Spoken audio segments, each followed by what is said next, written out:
Bonjour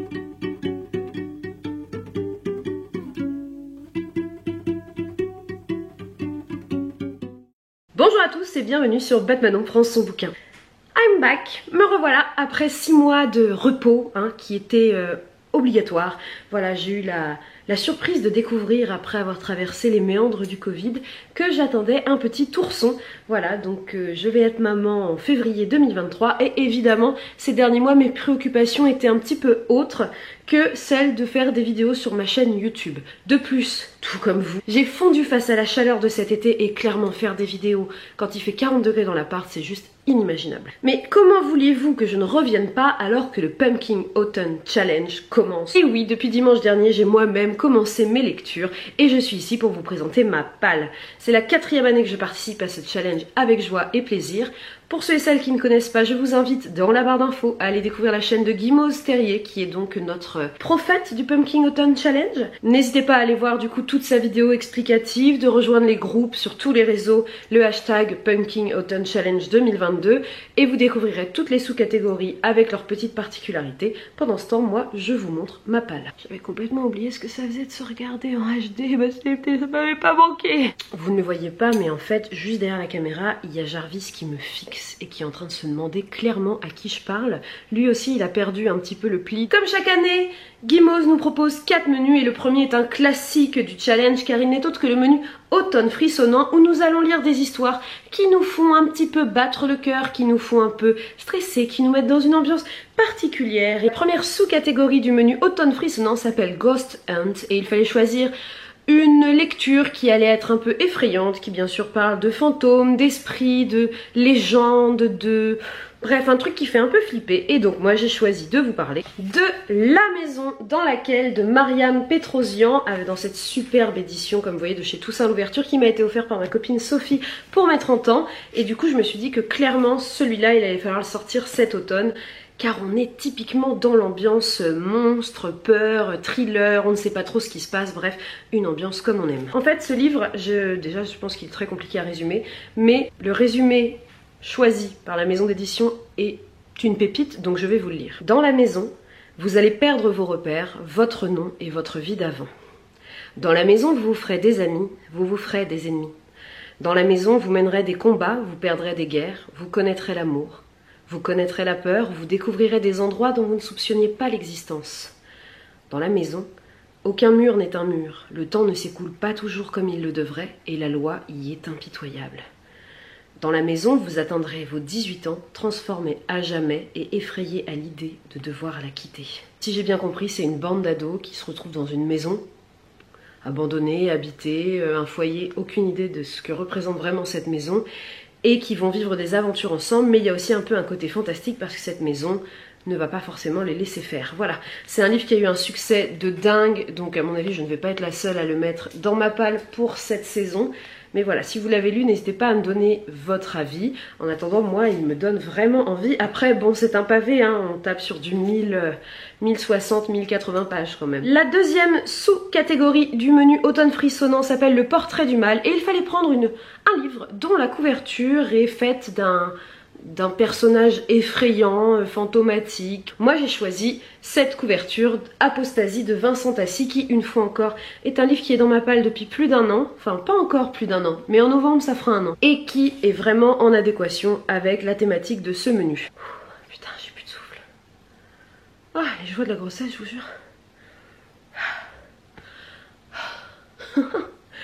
Eh ben, on vieillit ma pauvre dame, on vieillit. J'ai jamais vraiment trop compris de quoi parlait Apostasie, donc je vais tenter de vous en faire un résumé, sans l'avoir lu, qui sera peut-être totalement à côté de la plaque.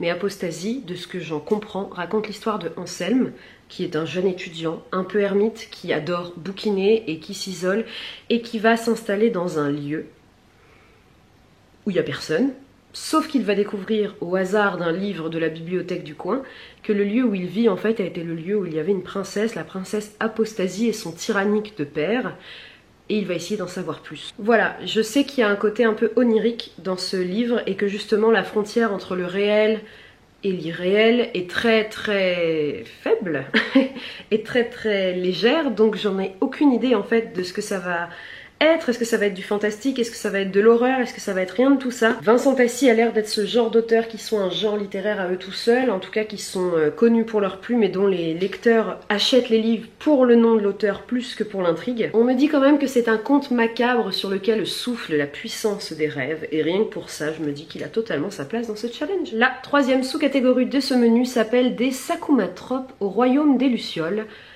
Il faut lire quelque chose qui parle d'histoire, que ce soit des histoires de famille, l'histoire avec un grand H, bref. J'ai choisi un livre que je mets dans plusieurs palles depuis plus d'1 an. Il est vraiment temps qu'il y passe. Il s'agit du Soleil des rebelles de Luca Di Fulvio. Alors je le chronique tellement que je commence un peu à me dire que vous en allez avoir ras-le-bol d'entendre parler de ce bouquin. Mais donc on est en 1407 dans le royaume de Saxe et Marcus est un jeune homme, voilà, qui est le futur héritier. Il fait sa vie d'enfant adolescent au milieu de cette cour, sauf que le seigneur du royaume voisin va venir massacrer toute sa famille et toute la cour. Il va réussir grâce à une servante à s'échapper et être élevé par les serfs, voilà, à côté de son royaume caché. La question est, va-t-il revenir prendre le pouvoir? Luca Di Fulvio est un auteur, justement, comme je disais pour Vincent Tassi avant, moi perso j'achète ses livres pour lui. Donc qu'importe l'intrigue de son bouquin, qu'importe l'époque où il nous emmène, qu'importe la thématique qu'il veut mettre en valeur, j'y vais. Et donc là j'ai hâte d'y aller parce que les 2 livres que j'ai lus de lui et que j'ai adorés, qui ont été de merveilleux coups de cœur, n'étaient pas du tout en adéquation avec celui-ci, c'est-à-dire qu'on parle pas du tout de la même époque, l'intrigue est très différente. Du coup j'y vais avec curiosité. Et je sais pas pourquoi j'y vais pas à chaque fois. C'est curieux, hein. C'est un auteur que j'adore, j'en ai 2 de lui dans ma palle. Je sais d'avance que je vais passer un bon moment, que ça va être riche, que ça va être émouvant, que ça va être bien écrit. Et pour autant, je retarde. Vraiment, des fois, l'esprit humain, c'est à ne rien comprendre. Vous avez remarqué que ça a poussé quand même pendant mon absence un petit peu? Ouais.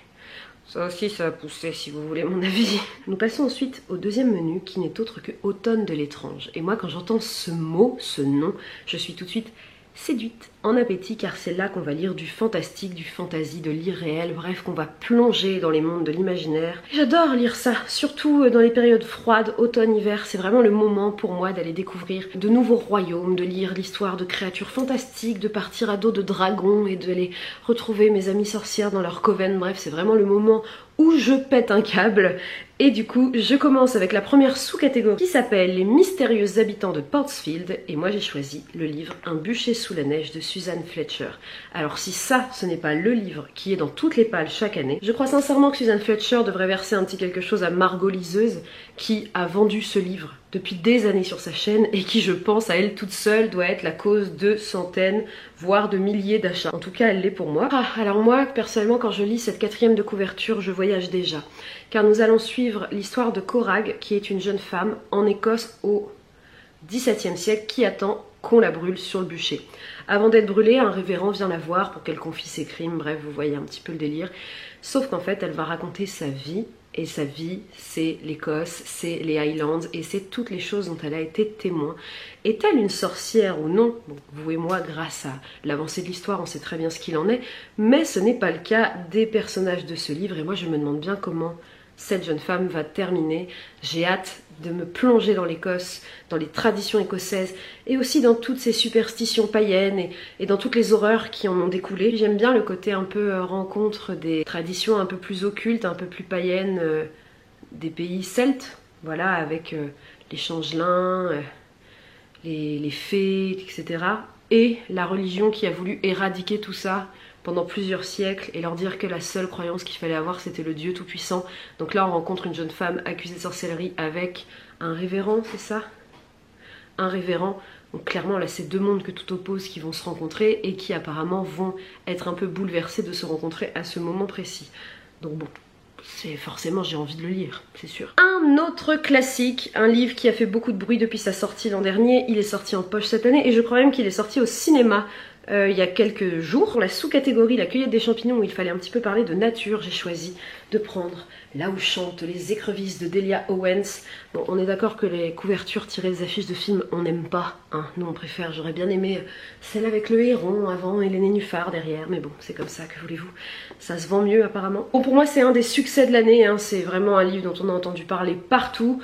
La raison est que on me le compare un peu à My Absolute Darling ou à Betty, qui sont 2 livres hyper durs, donc je m'attends pas à passer un moment hyper joyeux en lisant Là où chantent les écrevisses. J'adore ce titre car pour moi une écrevisse qui chante c'est tout un monde quand même qui s'ouvre dans mon imaginaire. Ça raconte l'histoire d'une jeune fille qui vit dans la forêt et qui est un petit peu vue comme la bête curieuse du coin par les habitants du village, qui la voit vraiment comme une jeune femme sauvage, pas du tout civilisée, analphabète, et en fait ce n'est pas du tout le cas car cette jeune femme a appris à lire grâce à un jeune homme qui s'appelle Tate, qui lui ouvre une fenêtre sur le monde, qui lui permet de découvrir un petit peu ce qui se passe dans les contrées on va dire civilisées, vu qu'elle est seule dans la forêt, sauf qu'un jour Tate va devoir partir et je crois qu'à partir de là c'est la catastrophe. La vie de Tate et de Kiya vont être complètement chamboulés, ça va être n'importe quoi et je crois que ça se transforme un peu en thriller.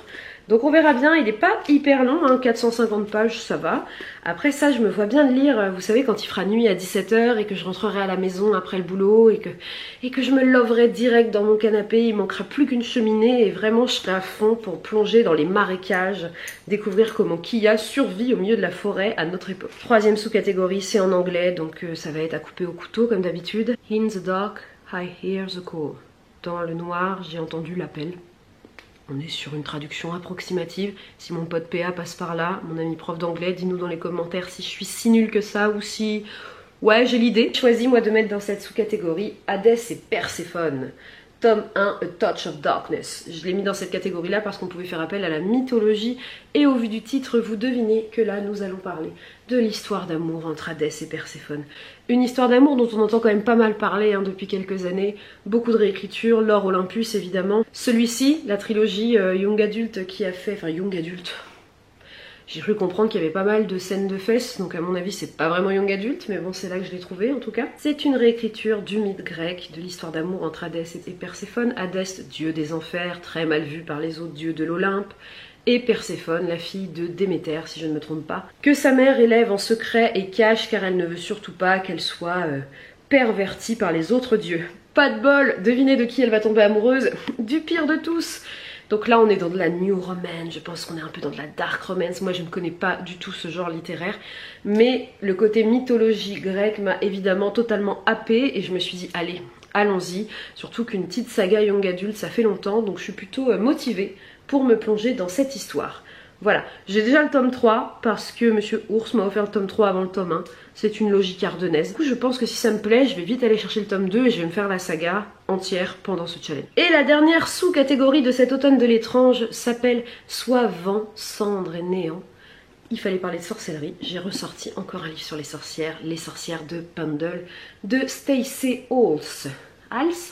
Alors là, quand je vais vous lire la 4e de couverture, vous allez dire mais oui, non mais c'est un livre qui crie ton nom, c'est un livre pour toi Manon, c'est sûr. Je pense même qu'il a été écrit juste pour que tu connaisses cette histoire. Bien sûr que non évidemment, mais c'est vrai que n'importe qui me connaît un petit peu dira mais oui, ce livre il faut lui offrir, il faut qu'elle le lise. Alors j'arrive un peu après la vague, c'était il y a 2 ans que tout le monde en parlait. Mais voilà, je découvre donc les sorcières de Pendle. Nous sommes au XVIIe siècle en Angleterre et nous avons une jeune femme qui est enceinte, c'est sa 4e grossesse. Malheureusement pour elle, ses 3 premières grossesses ont donné lieu à des fausses couches. Voilà, elle n'a toujours pas réussi à donner d'enfant à son mari. Et alors imaginez pour l'époque, une femme qui n'arrive pas à donner d'enfant, c'est forcément de sa faute. Je pense qu'elle... Voilà, qui est un peu une tension sociale qui doit être sympathique sur ses épaules. Elle va donc se faire aider par une jeune femme qui s'appelle Alice, qui est sage-femme, une guérisseuse avec les plantes, tout ça, bref, tout ce qu'on aime. Sauf qu'à la même époque, c'est la chasse aux sorcières, c'est le début des génocides qu'ont connus les femmes sous prétexte de sorcellerie quelconque, et les guérisseuses étaient les premières à évidemment se faire exécuter. Alice va donc être contrainte de se planquer, de fuir, de sauver sa vie. Sauf que notre personnage, dont j'ai pas donné le nom d'ailleurs, qui s'appelle Fleetwood, qui est enceinte, elle a besoin d'elle en fait. Donc comme elle a besoin d'elle, Fleetwood, son objectif ça va être de faire innocenter du coup Alice pour qu'elle puisse l'aider à mettre au monde son enfant lors de cette 4e grossesse et que ça ne se termine pas encore en drame et en perte. Voilà. Celui-là j'ai trop hâte, oh là là. En vrai là tous les bouquins que je vous présente ils me font trop envie. De toute façon j'ai une palle qui est immense, je dois avoir une 40aine de bouquins. Je l'ai re-rangé ce matin et je me disais c'est marrant, les 40 bouquins j'ai envie de les lire. La question est quand? 3e menu, automne, douceur de vivre. Première sous-catégorie, 2 citrouilles en valent mieux qu'une.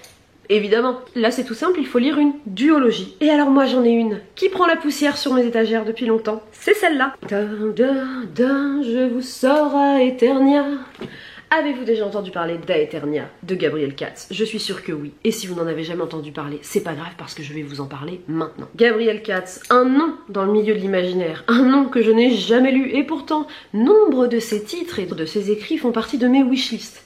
Aeternia, la marche du prophète, premier tome. Je suis épuisée. Plus de souffle, plus de régulation de température. Eh ben, ça va être pratique de faire des vidéos pendant les prochains mois. On va suivre l'histoire de Leth, un homme qui est très connu, c'est un gladiateur qui a combattu dans des arènes toute sa vie. Et maintenant qu'il a assez de renommée et assez d'argent, il s'en va et il veut offrir à ses filles l'éducation que lui, il n'a pas pu avoir. Voilà. Sauf que sur son chemin, il va croiser, si j'ai bien compris, une caravane de personnes qui sont fanatiques d'un dieu qui n'est pas celui accepté par la société dans laquelle tout ce monde évolue. Sauf que cette caravane, ces prêcheurs vont prêcher et vont avoir de plus en plus d'adeptes et du coup une guerre va éclater entre les deux croyances, entre les deux religions. Et devinez qui va devoir reprendre sa hache pour aller combattre alors qu'il pensait que c'était fini? Lui. C'est court, efficace, j'en sais pas plus, mais moi rien que ça me donne envie en fait. Pas besoin d'en savoir plus. You can't hit the money. Aucune idée de la référence qui se cache derrière ce titre. Je ne sais plus ce qu'il fallait mettre dans cette catégorie. Tout ce que je sais, c'est que Blackwater, tome 3, est le livre que j'ai choisi d'y mettre. J'ai lu les 2 premiers tomes de Blackwater pendant l'été. Je vais vous faire une vidéo sur mes lectures de l'été, donc on pourra en parler un petit peu plus en profondeur. Je suis arrivée un peu après la vague d'avril-mai. Hein. J'avais un peu... certes, les couvertures étaient très belles, mais l'histoire m'intriguait pas tant que ça. Donc j'avais un peu envie d'avoir l'avis de gens au goût littéraire très différent pour moi aussi me plonger. Voilà. Ici c'est le tome 3. Je ne vais pas vous parler évidemment du tome 3. Je vais vous raconter un petit peu de quoi parle le tome 1, sans trop spoiler. Nous sommes dans la ville de Perdido, une petite ville aux États-Unis qui est entre 2 fleuves, la Blackwater et la Perdido. Enfin 2 rivières plutôt. Et ce tome 1 commence par une crue démentielle qui va mettre tout le village sous l'eau. Les habitants se réfugient en hauteur dans une église et en fait on va les suivre pendant toute la reconstruction du village. Mais pourquoi ce livre a-t-il un succès si dingue si l'histoire est aussi bateau? Eh bien parce que pendant la crue, figurez-vous qu'il y a un jeune homme de la famille Casquet, la famille que l'on suit qui s'appelle Oscar, qui va trouver dans un hôtel qui est complètement sous l'eau une jeune femme qui s'appelle Elinor et qui depuis 4 jours est là et attend qu'on vienne la chercher. Comment a-t-elle fait pour survivre 4 jours dans un hôtel inondé avec de l'eau souillée, sans boire ni manger, dans une humidité et un froid certain? En fait c'est peut-être là que se cache tout le mystère de Blackwater dans le personnage d'Elinor. Je me suis plantée, la catégorie d'avant, c'était pas du tout You Can't Eat the Money, c'était un autre. Je crois que c'était pour la maison Singster où il n'y a jamais trop d'épices dans ma pumpkin pie. Une de ces 2 catégories-là. Et alors là, j'ai adoré cette petite référence qui m'a rendue toute groupie. Chante-moi une chanson, Sassenard. Jamie Fraser pour toujours. Oui, je fais partie du clan des groupies de Jamie Fraser. Mais le Jamie Fraser de la série, celui du bouquin, comme tous les personnages du bouquin, je les trouve assez insupportables. Je n'ai pas pris un livre qui se passe en Écosse, non, j'aurais pu mettre un bûcher sous la neige, j'aurais pu mettre pas mal de choses, mais on pouvait parler de magie. Et moi, il y a un livre que j'avais envie de caser dans une catégorie qui parle un peu de magie et d'un autre monde qui me tentait bien, il s'agit de celui-ci, Le Chant des Sans-Repos de Roséanne A. Brown. Ici, on va suivre 2 personnages, un homme et une femme. Le premier jeune homme s'appelle Malik, il a fui sa contrée avec sa famille pour s'installer dans la grande ville de cet univers qui s'appelle Zira. Sauf que dans cette grande ville, sa petite sœur chérie d'amour va se faire enlever. Et en gros, on va lui faire un chantage qui est que tu veux revoir ta sœur, en échange il faut que tu tues la princesse Karina, qui n'est autre que l'héritière du royaume. Deuxième personnage, Karina évidemment, qui elle, en fait il lui est arrivé un drame, elle a perdu quelqu'un qu'elle aimait très fort et du coup elle se retrouve à avoir toute sa vie qui est chamboulée, que ce soit en termes de ses émotions, parce qu'évidemment elle est bouleversée, que ce soit le rapport qu'elle va avoir avec son entourage, et là, par je ne sais quelle ficelle narrative, la magie arrive et ça va l'aider à passer cet obstacle. Évidemment, nous soupçonnons que Malik et Karina vont se rencontrer. On nous dit même qu'ils vont se retrouver sur la même trajectoire meurtrière. Intéressant. Que va-t-il se passer? Mystère. Ce qui me plaît, c'est que c'est un livre de fantasy qui est inspiré par le folklore africain. J'en avais lu un qui était de rage et de sang, je crois, de sang et de rage de Tomi Adeyemi. J'avais adoré l'idée de créer tout un univers fantastique avec beaucoup de clins d'œil à la culture africaine dans son ensemble. Et là je me suis dit trop bien, un autre univers qui va s'inspirer du folklore africain. Moi j'adore, j'ai envie d'y aller, ça change. ça fait voyager, on y va. Et donc en vrai c'est surtout pour ça que j'ai pris cette saga. J'ai aucune idée de ce qu'elle vaut, j'en ai pas beaucoup entendu parler. En tout cas moi elle me tente bien. Donc dites-moi si vous l'avez lu, si j'ai eu raison ou si je dois m'attendre à une grosse déception. Je sens que quand je vais faire le montage, je vais être outrée par mon souffle. Waouh, ça faisait longtemps que j'avais pas parlé aussi longtemps, debout, alors qu'il fait chaud comme ça. Eh bah, petit ourson. Dernier menu. Le dernier menu, c'est automne rayonnant. Nouveau menu, chaque année on a un menu un petit peu original, pas piqué des hannetons qui sort, et cette année nous allons rayonner avec Gimose. Première sous-catégorie, oh là là, c'est en anglais encore. We hold bone neck and the rest is drag. Aucune idée de ce que ça veut dire, mais j'ai trouvé logique quand j'ai fait ma palle d'y introduire l'histoire d'Hélène Keller, voyons. De Lorena à Hickok, un classique de la littérature jeunesse que je n'ai jamais lu et que je veux lire depuis longtemps. La première fois que j'en ai entendu parler, c'était ma copine en 6ème, Marie Rocchini. Marie, si à tout hasard un jour tu arrives ici, t'as vu, je ne t'ai pas oublié. Je n'ai pas oublié nos discussions, qui l'avait lu et qui m'avait expliqué qu'elle avait été renversée par cette histoire, que c'était son livre préféré, parce que Hélène Keller, pour les derniers qui ne l'auraient pas lu comme moi, ça raconte l'histoire d'une jeune aveugle qui est sourde et muette aussi. La totale, quel avenir peut avoir cette petite fille? Sincèrement, quand on est aveugle, sourde et muette, eh bien figurez-vous qu'elle va réussir à communiquer grâce, je crois, à une orthophoniste ou un médecin. C'est ça, il y a une femme qui va l'aider à apprendre à communiquer. Je crois qu'en fait elle apprend la langue des signes mais par le toucher. Ça a l'air passionnant, ça a l'air de se lire vite, je pense que ça va me plaire. Et il me semble que c'est inspiré d'une histoire vraie, à vérifier. C'est là, You Can't Eat the Money, c'était maintenant. Et pour You Can't Eat the Money, Vita Nostra, de Marina et Sergei Diatchenko. J'ai déjà lu des livres d'eux, mais pas celui-ci. Et alors celui-ci, on le lit en lecture commune dans le club de lecture de Batmanon. Donc si vous voulez nous rejoindre, un petit message en MP sur Instagram, je vous ajoute au groupe. Et après on fera un live sur Twitch pour en parler, tout simplement, de ce qu'on a pensé de ce livre. Un livre qui me pose question. En vrai, c'est ça qui m'intéresse le plus parce que je ne sais pas vraiment de quoi ça va parler. Nous allons suivre Sacha, qui rejoint une école très particulière, où on va lui enseigner des trucs bizarres. Dans quel but, il ne sait pas. Pourquoi lui, il ne sait pas. On l'a obligé à être là. Les enseignants sont déjantés, les autres étudiants sont complètement bizarres. Bref, c'est un univers chelou. Et lui, il se retrouve là et il va découvrir. Ça fait appel à la culture slave. Donc moi, j'imagine qu'on est au fin fond de la Russie, sous la neige. Et donc on va suivre en fait Sacha dans cette école, son avancée. Ils font un clin d'œil à Harry Potter, je pense, parce qu'on va suivre l'évolution de sa scolarité au sein de cette école. Et il va se passer évidemment des éléments, des événements bouleversants qui vont tout chambouler. Mais je vous dis, j'ai aucune idée de si on part dans du fantasy, dans de la science-fiction, du contemporain un peu déjanté. Aucune idée. Il y a eu beaucoup de prix, j'en ai beaucoup entendu parler. Et du coup, je me suis dit, allons-y. Je remercie encore ma copine Cax qui me l'a envoyé. Ça me fait trop plaisir. Et donc, on va le lire tous ensemble, donc rejoignez-nous. Le dernier livre de cette palle appartient à la sous-catégorie Le Don des Merrywick, et c'est le livre que j'ai commencé, car je suis déjà à la moitié. Il s'agit de Dans la vallée d'Anna Kent. Ce livre, il m'a été offert par l'une d'entre vous, merci beaucoup, il y a plus d'1 an, et j'attendais en fait l'arrivée de l'automne-hiver pour le ressortir. J'ai commencé par celui-ci. Ça raconte l'histoire de Nora, qui vit en Irlande à la fin du 19e siècle, dans un tout petit village. Alors, village, c'est même un concept. On va dire qu'il y a 4-5 fermes au milieu des collines. Mais donc, qui vit là-bas, et en fait, le roman commence, son mari meurt. D'un coup, comme ça, d'un accident, de quelque chose qui était vraiment pas prévu, et ça va être traumatisant pour elle. Le souci, c'est que son mari meurt et la laisse seule, déjà.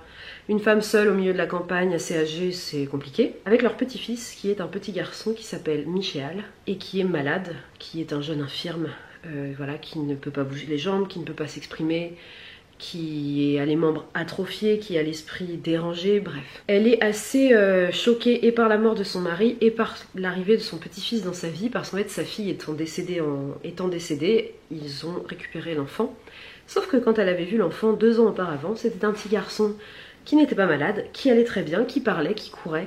Bref, que lui est-il arrivé? On est en Irlande à la fin du 19e siècle, donc il y a toutes les croyances, un petit peu comme en Écosse, les croyances celtiques autour des féeries, les fées, vous savez, les changelins, les esprits, les démons. Tous ces petits êtres qui décident de votre vie en fait et qui peuvent enlever les gens que vous aimez.